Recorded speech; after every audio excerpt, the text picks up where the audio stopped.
Trump's loyalty obsession could lead to obstruction case. President Donald Trump's craving for loyalty from his top law enforcement officials and alleged efforts to topple those whom he perceives as threats could be leading him into deep trouble and even put his presidency in peril.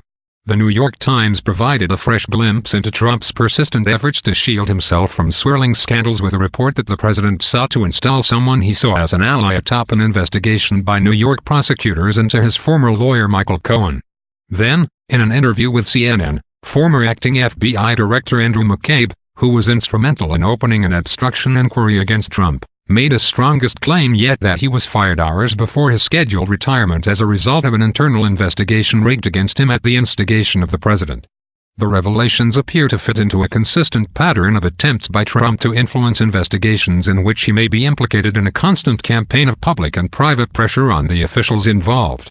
They beg the mysterious question yet again: why, if the president insists there was no coordination between his 2016 campaign and Russia's election meddling plot, has he taken such pains to undermine investigations into what he has branded a huge hoax?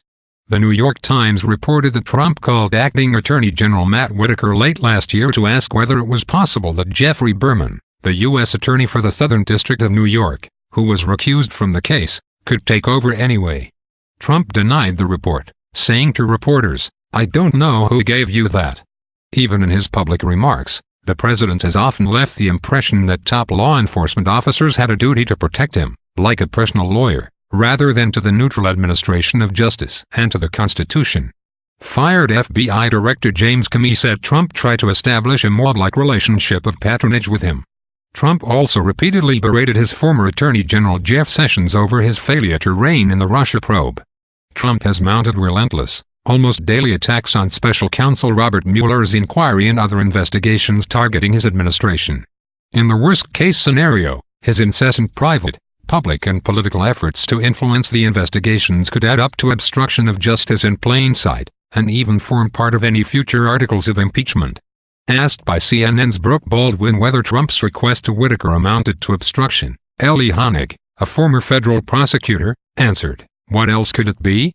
What other reason could the president have for calling Matt Whitaker right as the Cohen investigation was growing and starting to threaten him? And asking Whitaker, 'Can't we get my guy?' He said." Paul Rosenzweig, a senior counsel to the Whitewater investigation, told Baldwin that if confirmed, the reporting about Trump could amount to a possible abuse of power. "It's really hard to come up with an innocent explanation for asking somebody to unrecuse from the recusal that seems wholly appropriate," he said. "It is a little early to say for sure what the facts are since Mr. Whitaker has sort of denied this, but if the facts prove out as it is, this is potentially impeachable."